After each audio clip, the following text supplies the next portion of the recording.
Doctor साहब की तरफ से अनुरोध है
से हमारे बीच में महर्षि गुरु किसी के नहीं, क्योंकि सबने पता नहीं उन बातों का।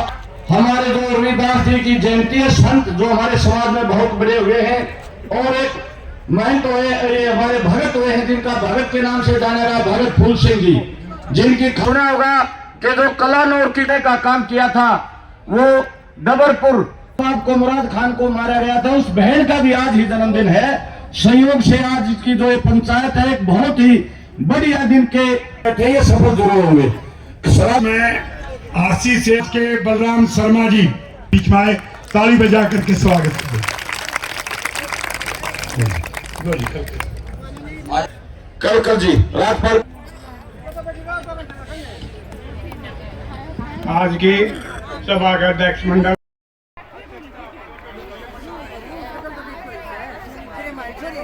और ये रामनिवास जी आज का अध्यक्ष मंडल है जो 5 सदस्यों का, उसमें अध्यक्षता कर रहे हैं। खाना खा बिल्कुल। और सभी से अनुरोध है जो दूर दराज से आए हुए हैं वो प्रसाद ग्रहण भी करें, और उसके साथ साथ भैया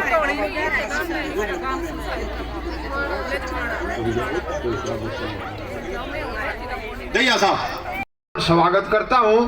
और हमारी मातृ शक्ति एक ड्रेस, ये हमारी आने वाली पीढ़ी को एक प्रेरणा देने का एक बहुत अच्छा माध्यम है। इन्हों का मैं जितना स्वागत करूं उतना कम है। मैं अपनी वाणी को उसी लाइन पर लेते हुए मैं ज्यादा समय नहीं लूंगा।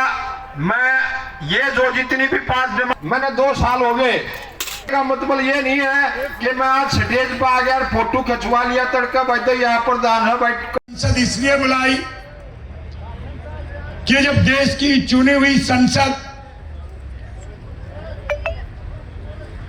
और देश का की जो चुनी विधानसभाएं अपने दायित्व को ढंग से निर्वाह न करे तो स्वराज जाति संसद को बुलाया जाता है, ताकि संसद में बैठे हुए, विधानसभा में बैठे हुए उन विधायक और सांसदों को रास्ते पे लाया जा सके और सरकारों को सर्वजातीय संसद के माध्यम से एक आईना दिखा करके जो जनता के हितों की बात है उसको पूरा करवाया जा सके। आगे बात को बढ़ाने से पहले आपको बता दूं कि जितने भी ये लोग आए, ये बहुत ही घूम फिर करके आए। आज हरियाणा में जगह जगह पिछले कई दिनों से हमारी सरकार ने खुद जाम लगाए हुए, इंटरनेट बंद, ताकि एक दूसरे को सूचना न पहुंचे। यह प्रजातंत्र का गला घोटने जैसी बात है। ऐसे माहौल में हमने सर्वजातीय संसद बुलाई और फिर भी सर्वजातीय संसद में आपने देखा कि गुजरात से नान भाई चौधरी जो हमारे आंजना जाट है और हमारे कल्लाराम पटेल चौधरी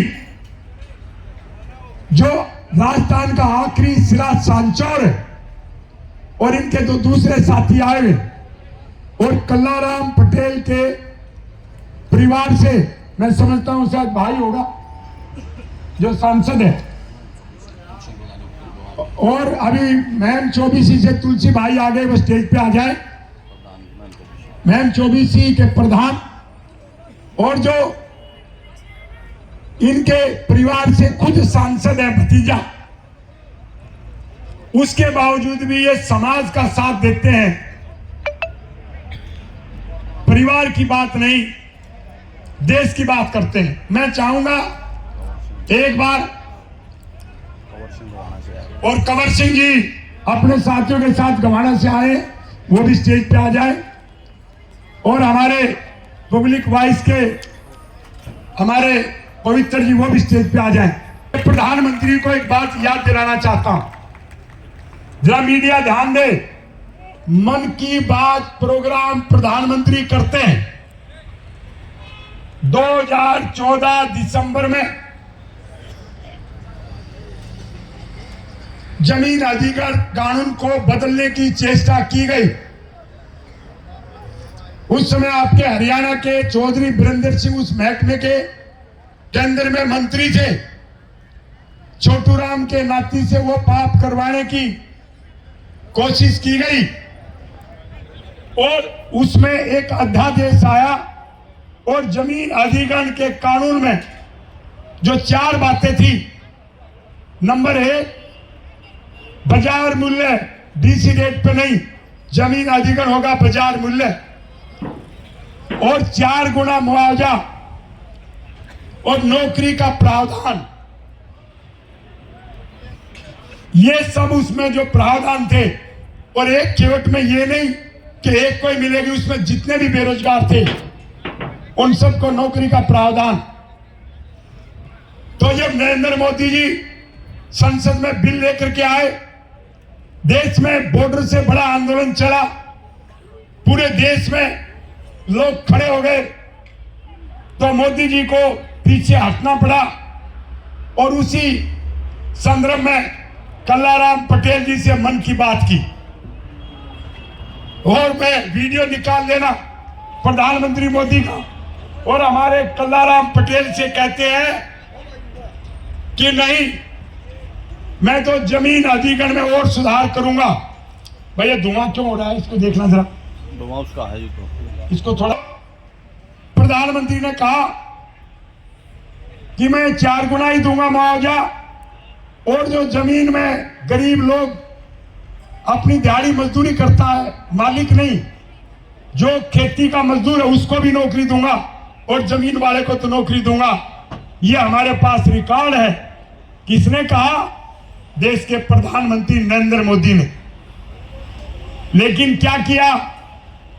वही कानून जब संसद में पास नहीं हो पाया तो हरियाणा के बॉर्डर पर किसानों को मिली भगत से बैठाया गया। आप लोग सोचते हो कि आप जीतते थे। सत्य के साथ लोग कम चलते हैं और झूठ के साथ लोग ज्यादा चलते हैं। और आपको वहां बैठा करके एक कानून में बदलाव कर दिया गया।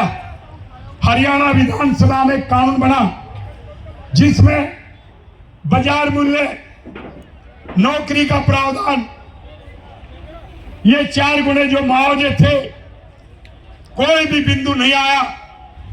डीसी रेट पे जो सरकार तय करेगी, बाजार मूल्य नहीं, उस पर जमीन आपकी ली जाएगी। और हजारों करोड़ जमीन, हजारों एकड़ जमीन करोड़ों के भाव में नहीं, कौड़ियों के भाव में जल्दी वो जमीन ली जाएगी। और ओम प्रकाश नांदल खाप के प्रधान, उनसे मैं आग्रह करूंगा स्टेज पे आ जाएं, जो नांदल भवन का चार्ज भी रोहतक में देखते हैं। किया गया, जब बॉर्डर पर बैठे थे हरियाणा का कोई नेता, कोई किसान नेता नहीं बोला। मैं एक सवाल पूछता हूं प्रधानमंत्री जी और सभी किसान नेताओं से और सभी पार्टियों के नेताओं से जो हरियाणा के और देश के हैं, कि जिस कानून को संसद में पास नहीं होने दिया, 3 बार वो बिल संसद में आया, 3 बार नरेंद्र मोदी जी कामयाब नहीं हो पाए, वही बिल जब किसान बॉर्डर पर थे तो हरियाणा विधानसभा में कैसे पास हो गया?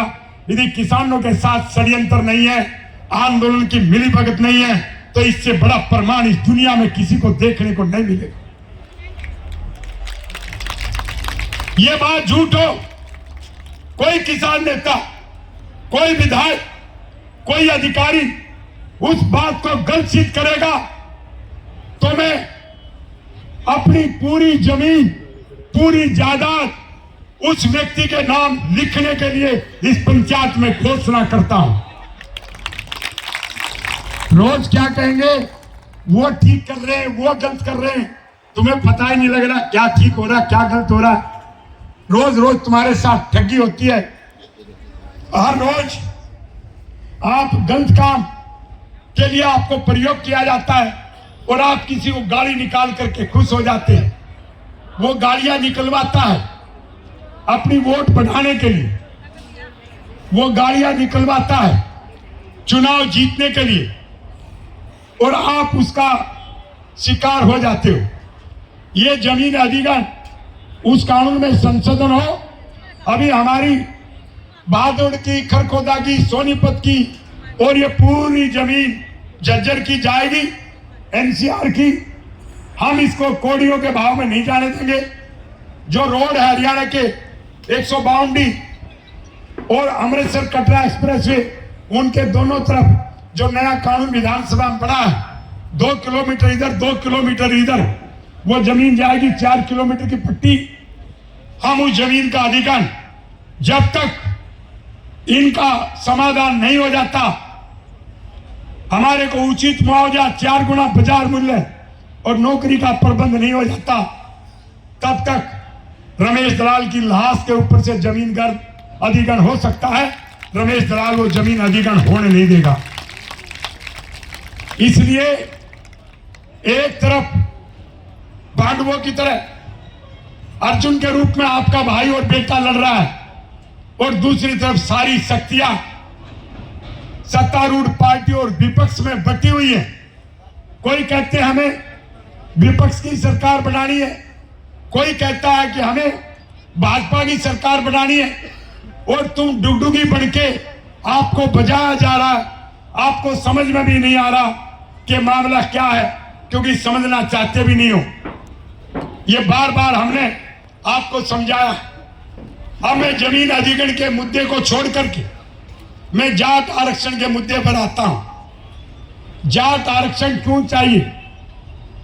क्यों हरियाणा में जाट के साथ 6 जातियों को आरक्षण मिले, जिसमें रोड, त्यागी समाज, बिश्नोई समाज और इसके अतिरिक्त मूड़ा जाट और सिख जाट, इन 6 जातियों को आरक्षण क्यों मिलना चाहिए? आपके कुछ नेताओं ने जाट आरक्षण का आंदोलन चलाया, लेकिन हुआ क्या? हिंसा, लाशेगिरी, आप लोग विजय नहीं हो पाए। कोई भी आंदोलन लोग जीतते नहीं है। बॉर्डर पे आप जीतते नहीं हो। मैंने बताया कैसे आप हार के आए हो। आपकी जब जमीन नहीं रहेगी तो जो एमएसपी की बात कर रहे हैं, हमारी तो जब जमीन नहीं रहेगी तो उस एमएसपी का हमारे इस आधी हरियाणा की जमीन चली जाएगी, पूरे आधे हरियाणा की, उनको तो 1% भी फायदा नहीं होगा। इसी प्रकार जाट आरक्षण अलग से रिजर्वेशन देते हैं, उसको हाई कोर्ट, सुप्रीम कोर्ट इनकार कर देते, गैर कानूनी बता देते, क्योंकि सुप्रीम कोर्ट का कहना कि देश में आरक्षण 50% से ज्यादा नहीं हो सकता, और ये जानबूझ करके उसको 50 से ज्यादा करते हैं और कहते हैं हमने तो दे दिया लेकिन कोर्ट ने रद्द कर दिया, तो हमारा क्या कसूर है। आज इनका कसूर मैं बताना चाहता हूं। दिल्ली में हमारे जाटों को आरक्षण मिला, उसका योगदान, उसकी टीम जिसको गाइड करता था, आपका भाई और बेटा आपके सामने खड़ा है। 1931 की जनगणना के आधार पर हमारे सोलंकी जी बैठे 360 के प्रधान, दिल्ली के जाटों को दिल्ली में ओबीसी में आरक्षण मिला, जबकि पहले जब संयुक्त पंजाब था सर छोटूराम के समय, तो यह दिल्ली देहात हमारे संयुक्त पंजाब का हिस्सा था और लाहौर हमारी राजधानी थी। दिल्ली के ये भाई हमारे में शामिल थे और 1931 की जो जनगणना हुई, हमारी रिश्तेदारी, हमारा भाईचारा, हमारे वही गोत्र हरियाणा में है और वही गोत्र दिल्ली में है। इसलिए 1931 की जनगणना में जो मंडल कमीशन बैठा था, चौधरी चरण सिंह ने बैठाया, उसमें सभी जाति जो पिछड़ी थी उनको शामिल करना था। अब मैं उसमें से पढ़ के बता रहा हूं कि क्या लिखा है। 8.40 पैरा, पेज नंबर 40, ये है मंडल कमीशन की रिपोर्ट, जिसके आधार पर प्रधानमंत्री उस समय वीपी सिंह ने ओबीसी का आरक्षण दिया। और जैसे आपके साथ धोखा हुआ जमीन अधिग्रहण में, ऐसे ही पूरे जाट समाज के साथ 12 राज्यों में धोखा कैसे हुआ, उस धोखे को आज आपके सामने मैं सबूत के साथ रख रहा हूं।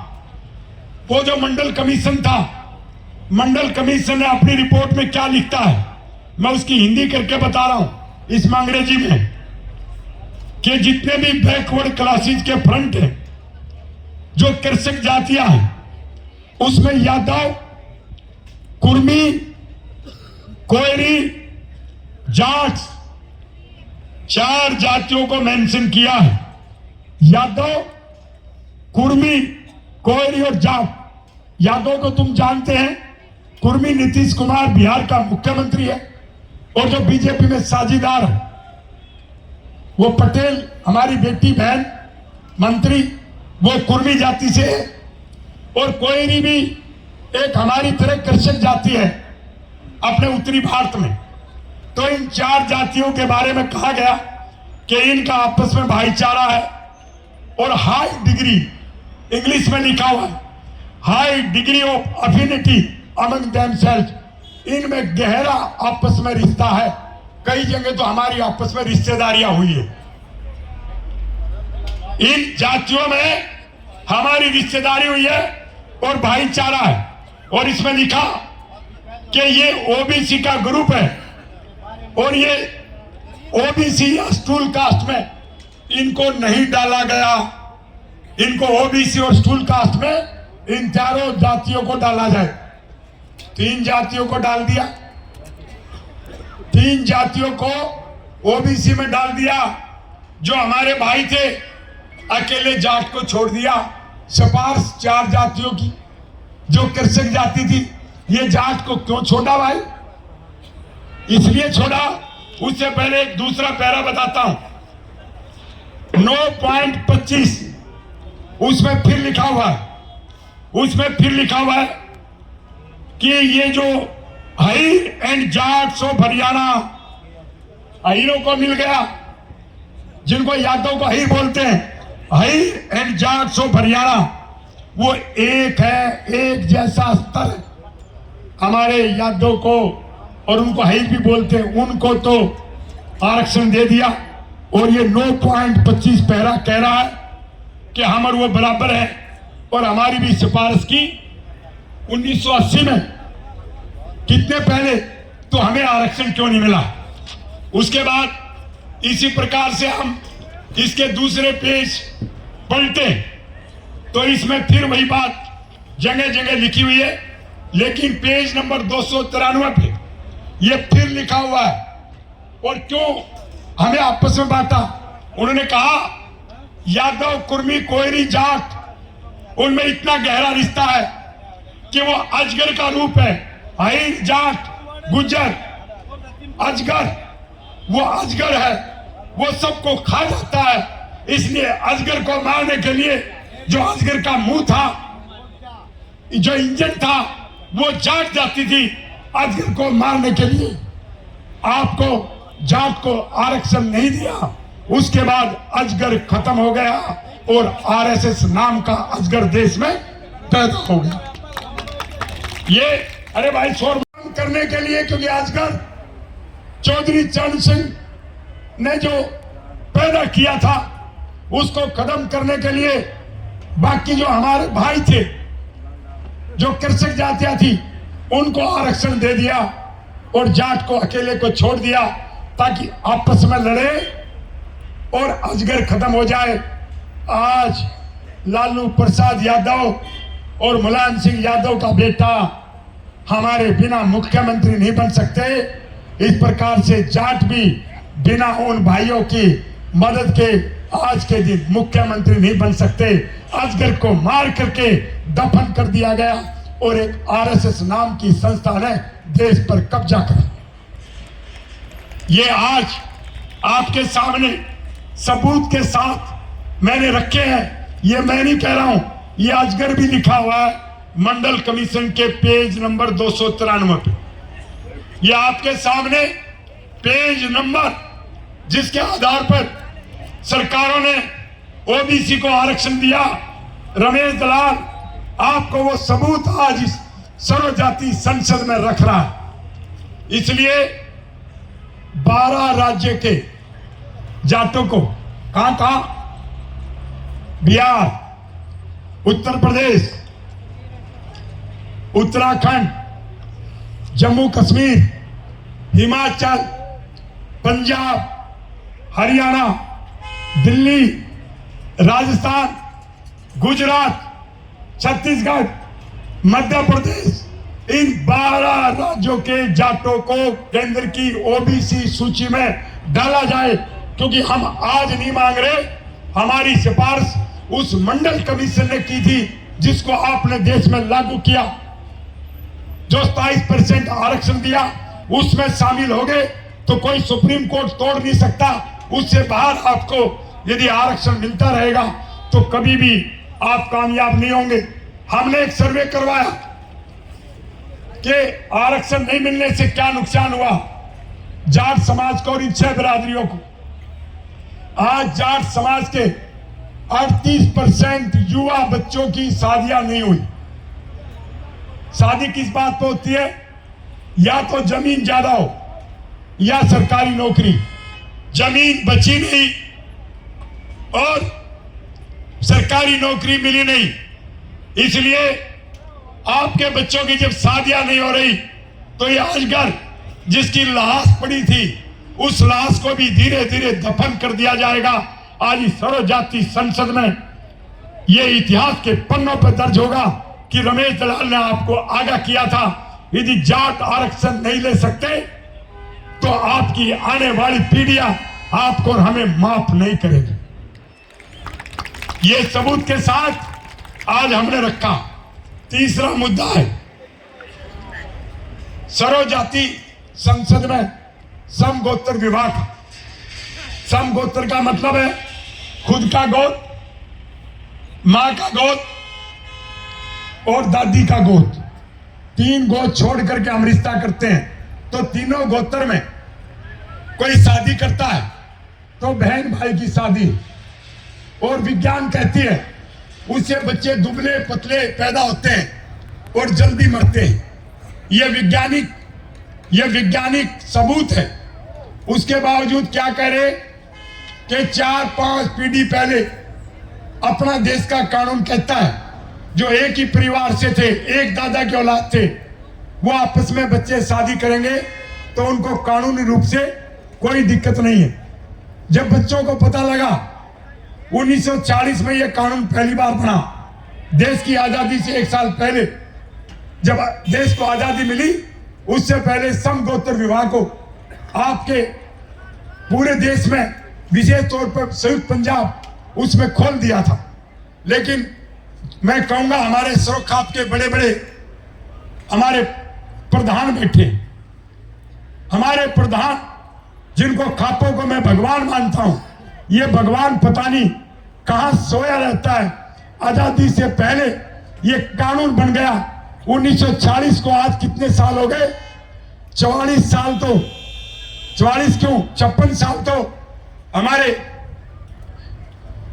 आजादी के 2000 तक बनते हैं, और उसके बाद में उसमें 24 और जोड़ दीजिए, आज हम 2024 में बोल रहे हैं, तो 56 और 24, आज उस बात को लगभग 80 साल या 78 ईयर्स, 78 साल हो गए। 78 साल से हमारा भगवान खाप सो जाती, हमारा भगवान पता नहीं क्या करता है, जो काम करना चाहिए वो बीड़ा तो उठाता नहीं और शोर शराबे में शामिल होता है। ये भी मैं आज आपके सामने सबूत के साथ रख रहा हूं। यदि कानून 1940 में नहीं बना हो, आजादी से पहले, तो रमेश दलाल को जो भी सजा ये खाप देना चाहे वो स्वीकार करने के लिए तैयार है। नहीं तो मेरा इस भगवान से, खापों से एक प्रार्थना है, इनके मंदिर में माथा टेक करके कि जाग जाओ, रमेश दलाल के पीछे खड़े हो जाओ। जो 1940 से बीमारी चली आ रही है, आजादी से पहले की बीमारी चली आ रही है, उस बीमारी को मैं जड़ से उखाड़ करके इस समुद्र में फिकवाने का काम कर दूंगा। ये रमेश दलाल की प्रतिज्ञा है। अब जो हमने बताया हमारे मुद्दे हो गए। एक मुद्दा है SYL पानी का। अभी पीने का भी पानी हरियाणा में नहीं है, कैंसर की बीमारी पड़ गई। SYL का पैसा नहर खुद गई थी, हमारे पंजाब के भाइयों ने उसको आट दिया। रोज रोज वो हमारे भाई, हम उनकी मदद करते हैं, और विशेष तौर पे दलाल और दैया का, हरियाणा का जाट बिरादरी का बहुत बड़ा सहयोग रहा। खुशहाल सिंह दैया थे जिन्होंने गुरु तेग बहादुर के लिए, जब उनका शीश कटा, मुगलों ने लाल किले पे काटा, तो खुशहाल सिंह दैया ने उसके शीश को पंजाब में पहुंचवाने के लिए अपनी गर्दन को काट करके और भेंट कर दिया, और मुगल उसको तेग बहादुर जी की गर्दन समझ के वो लेके चले गए। लेकिन गुरु तेग बहादुर की शहादत को पंजाब में भिजवा दिया। ये हमने पंजाब के साथ किया। जब सिख धर्म की स्थापना हुई, गुरु गोविंद सिंह, उसके बाद तेग बहादुर के बाद उसका पहला सेनापति, जिसको पंच प्यारों को भगवान मानते हैं, उसमें एक ही जाट था, और वो जाट भी रमेश दलाल के, इस दलाल खाप के दलाल वंश के परिवार से था। धर्म सिंह दलाल सिख धर्म की स्थापना करवाने में, इसलिए दलाल वंश का अहम योगदान है। जाटों का एक इतिहास है, और उसका पहला सेनापति हमारे परिवार का धर्म सिंह दलाल बना, और उसके साथ ही गुरु गोविंद सिंह के साथ वो महाराष्ट्र में जाकर के शहीद हो गया। इसलिए अरे मेरे भाइयों, हमने तो हमेशा आपके लिए अपनी जान दी, तुम हमारा पानी नहीं दे सकते। लानत है पंजाब के भाइयों, हमने जान दी, हमने कुर्बानी दी, खुशहाल सिंह दैया और धर्म सिंह दलाल ने, और तुम बड़ा भाई होकर के छोटे भाई का पानी का हक न दे। ये बर्दाश्त की बात नहीं है, ये बहुत बड़ा एक धोखा है। हमारा क्या हरियाणा राज्य है, अलग से हाई कोर्ट भी नहीं। हाई कोर्ट पे कब्जा किसका है? जजों में नौकरियों में बड़े भाई पंजाब का, हरियाणा का अलग से हाई कोर्ट बने। हर राज्य का अपना एक हाई कोर्ट है। हिमाचल छोटा सा, हरियाणा उससे दुगना। हिमाचल का अलग से हाई कोर्ट, नहीं तो उसका भी चंडीगढ़ में दे देते, हमारे में से अलग हुआ, और हमारा अपना हाई कोर्ट न हो। ये छोटे छोटे पूर्वोत्तर में राज्य, उनके अपने हाई कोर्ट, और हरियाणा जैसे एक प्रांत का हाई कोर्ट न हो, तो हमारे को दूसरे दर्जे का समझा जाता है। तो ये हमारी एक चौथी मांग थी, और पांचवी हमारी मांग है बहुत महत्वपूर्ण। आज पूरे देश में एक बहस चल रही है कि माननीय प्रधानमंत्री जी वो अपनी शक्ति जनता के वोट से जीत रहे हैं या घपला करके जीत रहे हैं। ईवीएम मशीन से इस देश के बहुत लोगों का एक आरोप है कि नरेंद्र मोदी जी ईवीएम मशीन की वजह से वो चुनाव जीतते हैं। यदि ये बात एक मिनट के लिए मान लो झूठी है, हम मान लेते हैं, तो मोदी जी आप कहते हो मैंने राम का मंदिर बना दिया, तो मैं राम को ही लेकर के आपसे आज बात करना चाहता हूं, क्योंकि दूसरा व्यक्ति आपको उस ढंग से याद नहीं दिला पाएगा जिस ढंग से ये हरियाणा और देश के किसान का बेटा रमेश दलाल आज आपके सामने एक प्रश्न खड़ा कर रहा है। राम, भगवान राम किस बात के लिए जाने जाते थे? आदर्श और सिद्धांत के लिए। जब भगवान राम की पत्नी सीता के ऊपर एक धोबी ने आरोप लगा दिया, तो उसने आरोप को खत्म करने के लिए, आरोप की हवा निकालने के लिए और राम राज्य के सिद्धांत को ऊपर रखने के लिए अपनी पत्नी सीता का त्याग कर दिया। जो उस समय बच्चा पेट में थे और लव कुश का जन्म भी महर्षि वाल्मीकि आश्रम पर जाकर के हुआ। राम तो वो था, उस पे छोटा सा कलंक लगा तो उसने अपने परिवार, अपनी पत्नी जो सबसे बड़ा रिश्ता है उसको भी त्याग दिया ताकि लोग उस पर आरोप न लगाए। लेकिन नरेंद्र मोदी जी राम को मानता है, जब पूरा देश कह रहा है कि आप तो नरेंद्र मोदी जी आप तो गड़बड़ी से चुनाव जीत रहे, मान लो आप गड़बड़ी से चुनाव नहीं जीत रहे, तो राम राज्य की बात करने वाले प्रधानमंत्री आप एक चुनाव बैलेट बॉक्स से, बैलेट पेपर से जैसे पहले होता था, बिना मशीन से जीत करके आ जाओ, हम आपका स्वागत करेंगे। लेकिन मशीन से नहीं होना चाहिए। अब ये पांचों प्रस्ताव पहले जाके खाप इस पे आखिरी मोहर लगाए और आंदोलन का तरीका क्या हो। मैं खापों से एक इजाजत लेना चाहता हूं कि मंच के लिए और इनके लिए इन पांचों प्रस्ताव को पास करने के लिए क्या अनुमति दे रहे हो? हम इन पर रख दे हाथ खड़े करके। तो इन पांचों प्रस्ताव को ये देख लो कैमरा घुमा के पीछे भी, इन पांचों प्रस्ताव को इस सर्व जाति संसद में पास किया जाता है कि पहला जाट सहित 6 जातियों को केंद्र की ओबीसी सूची में और 12 राज्यों में शामिल किया जाए। सम गोत्र विवाह को अवैध करार दिया जाए। SYL का पानी और हरियाणा का अलग हाई कोर्ट बने। हमारे जमीन अधिग्रहण के सभी मुद्दों का हल हो। और उसके अतिरिक्त जो हमने आपको एक मुद्दा बताया कि एक चुनाव ईवीएम से नहीं, वो बैलेट पेपर से जैसे पहले मोहर लग के होता था, कोई गड़बड़ न हो, उसको कोई हाईजैक न करे। वो इन पांचों प्रस्ताव को हाथ खड़ा करके आप समर्थन दें। आपने एक बार फिर कैमरा पीछे की तरफ घुमाइए। आपने इन पांचों प्रस्ताव को मंजूर किया। ये बातें तो यहां चलती रहेंगी, समय का अभाव होता है, तो मैं हमारी सरदारी सभी खापों के प्रधानों से, सभी प्रमुख लोगों से, हमारे बीच में सुखचंद कायदान जी तब आए हैं जब ये पंचायत समापन की तरफ है, फिर भी स्वागत है, हमारे अपने भाई हैं, लेकिन कायदान खाप के बड़े असरदार भाई हैं, इनका यहां पहुंचने पे स्वागत है। तो हम ताली बजा दो एक बार सुखचंद कायदान जी की।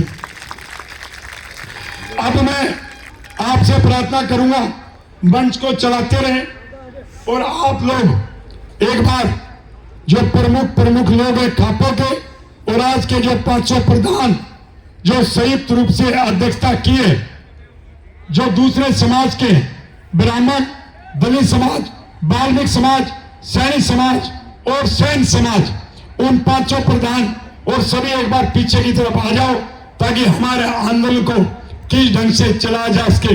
हम वो निर्णय करके आपके बीच में ला सके।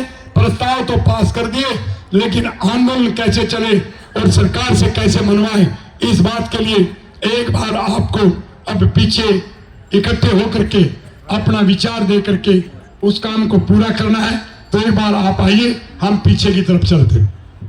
हमारे बीच में एक 5 मिनट का रेस्ट करो। दलाल साहब बैठ जाओ जी, 5 मिनट। बंधु छोटूराम धर्मशाला है, उसके प्रधान है कंवर। आज सर्वसम्मति से जो सभी जो खाप आई हुई थी, सभी जो संगठन आए हुए थे, सबके विचार से सर्वसम्मति से पहले तो हम ये फैसला करके मन से हाथ खड़े कर रहे हैं कि सबने सर्वसम्मति से यह फैसला किया। फैसला हुआ कि 5 प्रस्ताव जो सर्वजाति संसद ने पास किए थे उसको पूरा करवाने के लिए एक विस्तृत व्यूह रचना बनाई गई है। सरकार से मांग पूरी करवाने के लिए आचार संहिता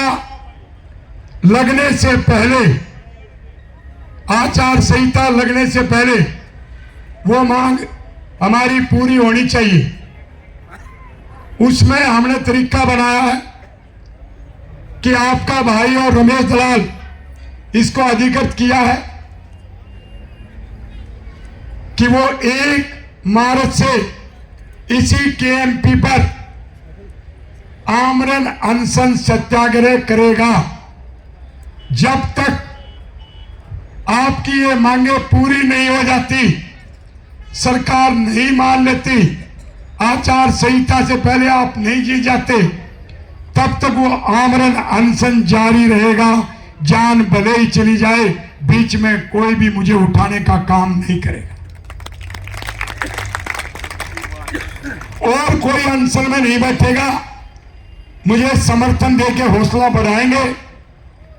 और अगला प्रोग्राम 3 तारीख का जो इतवार पड़ता है, 3 का पड़ा भाई, देख लो एक बार, 3 मार्च को इसी जगह पर समीक्षा सर्वजाति संसद होगी, ताकि हमारा अनशन भी शुरू हो जाएगा। सर्वजाति समीक्षा संसद होगी, उस बात की समीक्षा की जाएगी। 3 मार्च 2024 को आपको सबको दोबारा आना है, जितने भी आ जाए। उसके बाद 10 मार्च को जब अनशन पर बैठे हुए, आमरण अनशन पर बैठे हुए रमेश दलाल को 10 दिन हो जाएंगे, तो 10 मार्च को राजस्थान, हरियाणा, उत्तर प्रदेश, चारों तरफ से दिल्ली में बिना ट्रैक्टर, बिना व्हीकल के चारों तरफ से सिर्फ पैदल प्रधानमंत्री और संसद के लिए कूच करेंगे कि हमें न्याय दो गांधीवादी तरीके से। कोई डंडा, कोई पत्थर अपने हाथ में नहीं लेगा। आप ऐसी सरकारों को महात्मा गांधी के रास्ते से झुका सकते हो। यदि आपने फिर से 2016 की तरह कोई भी उकसाए, आपने आंदोलन को 2016 की तरह चलाया, तो आरक्षण तो मिलेगा नहीं, कोई भी मांग पूरी नहीं होगी और हमारे समाज के बच्चे को फिर हम भेंट चढ़वा देंगे। आज ये सर्वजाति संसद जो 3 फैसले किए कि 1 मार्च से रमेश दलाल का आमरण अनशन सत्याग्रह, 3 मार्च को सर्वजाति समीक्षा संसद इसी केएमपी मांडोठी पर, और 10 मार्च को दिल्ली का घेराव खाली सरों के द्वारा बिना किसी हथियार के ये आपने किया है। उसकी तैयारी पर सभी प्रांतों से प्रार्थना की जाती है। अब नहीं तो कभी नहीं। ये एक अवसर है, ये एक मौका है। आप लोगों को चाहिए कि अपनी मांगों को पूरा करवाने के लिए सभी साथ दें। आपका भाई बेटा 55 से ज्यादा लड़ाई लड़ी, कभी हारा नहीं, आपका आशीर्वाद हाथ खड़े करके दो कि आप मेरा साथ दोगे ताकि हम ये युद्ध भी जीत सके। आप सबका बहुत बहुत धन्यवाद। अभी जाना नहीं है, भोजन करना है। जो भाई बोल रहे हैं उनको बोलने, उससे पहले अध्यक्ष मंडल का सबकी तरफ से एक बार धन्यवाद करते हैं। और अध्यक्ष मंडल एक बार आगे आए, हाँ एक बार आगे आके वो अपने इनका समर्थन करेंगे और खाप भी समर्थन करेंगे। उसके बाद आपने क्या करना है, सारी खाप एक बार इकट्ठे होके दैया साहब की अगुवाई में समर्थन कर देंगे। मलिक साहब सब हो गई है। और उसके बाद जो हमारा अध्यक्ष मंडल है वो उससे पहले समर्थन करेगा। जो हमारी पांचों अलग अलग बिरादरियों ने जो अध्यक्षता की थी, और फिर ये जो सरदार भाई बैठे, ये जोश बढ़ाने के लिए आपको एक कर्तव्य दिखाएंगे। वो कर्तव्य उसके बाद होगा, उसके बाद उसका समापन समझा जाए और आप लोग भोजन करके जाएंगे। ये आज का फैसला है। अब जरा अध्यक्ष मंडल अपना बताएं। आपके दर्शकों को नमस्कार। मैं जयपाल सिंह दैया खाप प्रधान, गांव सिसाना। ये जो भाई रमेश दलाल ने जो 5 मुद्दे यहाँ उठाए हैं समगोत्र का, हम और ये जो 5 मुद्दों का दैया खाप इसका समर्थन करती है। क्योंकि ये मुद्दे जो हैं ये एक सामाजिक मुद्दे हैं, इसमें 36 बरादरी के मुद्दे हैं। ये किसी एक कास्टिज्म वगैरह का मुद्दा नहीं है। अगर इसमें कोई कास्टिज्म का मुद्दा होता तो शायद हम इसका ना भी करते, क्योंकि ये हमने हमारा जो समाज है वो 36 बरादरी से बना है, एक किसी बरादरी से हमारा समाज नहीं है। और जो खाप प्रधान होता है वो 36 बरादरी का प्रधान होता है।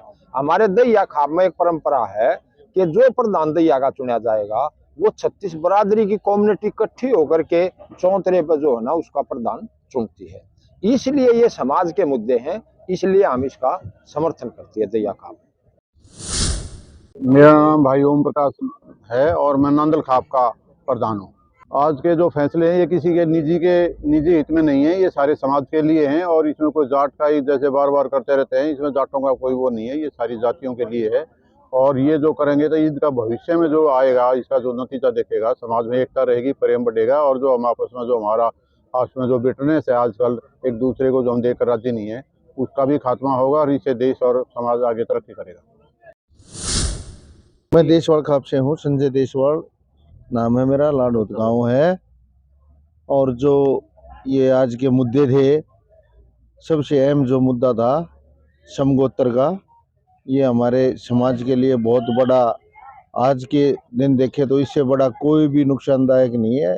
इससे परिवार भी खराब होता है, समाज भी खराब होता है। ये जितने भी मुद्दे हैं ये समाज हित के मुद्दे थे। इन मुद्दों के ऊपर हमारा पूरा समर्थन है। और जो भी ये हमारी खाप पे ये सामाजिक लोग जो फैसला लेंगे हम उसके साथ रहेंगे तन धन से। और ये अच्छे मुद्दे हैं, जनहित को देखते हुए इनको लागू करना चाहिए। सरकार ने इनकी मांग माननी चाहिए। मेरा सरकार से अनुरोध है कि जो भी सामाजिक ताने बाने में है वो कानून नहीं, हिंदू मैरिज एक्ट में जो भी चेंज करना है उसको करके समगोत्र और सम जो गांव गंवांड के जो है आपस में रिश्ते नहीं होने चाहिए। यह महापंचायत रमेश दलाल की अध्यक्षता में हुई है। जो हमारे जितने भी नेशनल हाईवे निकले हैं उनमें जो कानून जो लोग बैठे थे, 1 साल तक बैठे रहे, सारी सीमा पे बैठे रहे, हमारे पंजाब के, हरियाणा के, जो कानून सेंट्रल गवर्नमेंट ने रद्द किए थे वो कानून हरियाणा पे थोप दिए गए, वो जो कि बिल्कुल गलत है। हमारी जमीन चली जाएगी, मुआवजा भी हमें नहीं मिलेगा, डीसी रेट पे दिया जाएगा। ये जमीन आरक्षण के बारे में है, ये जाट आंदोलन के बारे में है। और जो हमारे बच्चे एक गोत्र में एक गवांड में शादी करें, कानून जो बना रखा सरकार ने, इसको रद्द करवाने के लिए इस पंचायत का मकसद है। जब तक दलाल साहब इसका व्यवस्था करेंगे हम इनका साथ देंगे।